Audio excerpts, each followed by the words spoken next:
If we measure any divisional performance or any investment center performance, then there are some basic measures or gauges. For example, number one is return on investment, ROI. ROI can be calculated as income upon invested capital. The other measure is sales margin. The formula of sales margin is income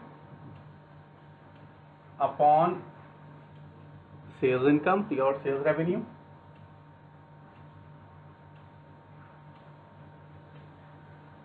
The next performance measure is capital turnover.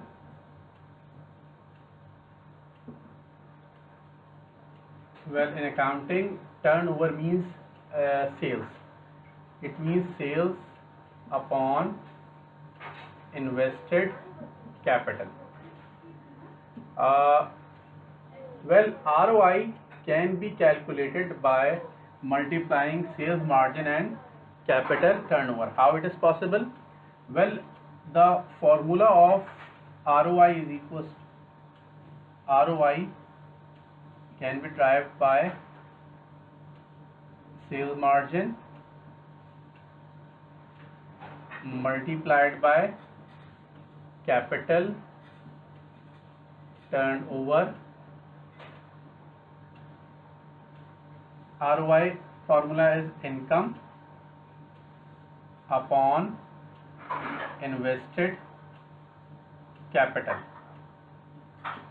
while the sales margin formula is income upon sales revenue. Capital turnover formula is sales revenue upon invested capital. Sales revenue and sales revenue is substituted or cancelled, then the formula would be income upon invested capital. ROI can be derived as follows. Take the example, and we calculate these three things and other formula to measure the other performance indicators, which is residual income and economic value added. Well,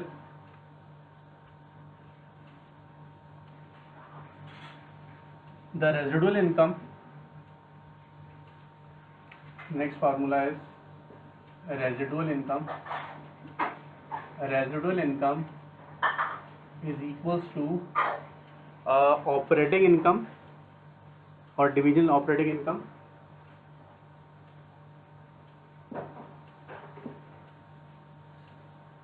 minus cost of capital,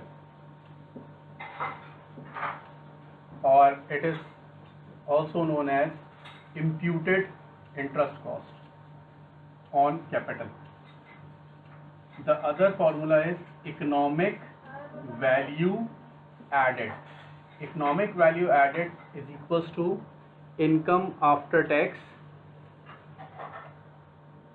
income after tax minus total assets minus current liability multiplied by cost of capital or weighted average cost of capital. It is economic value added. The basic formula, the basic difference in residual income and economic value added is the inclusion of the total asset minus total liability. Otherwise, it is also the difference is income after tax in economic value added, while in residual income we don't consider the tax matter. Well, take the example of these formula application.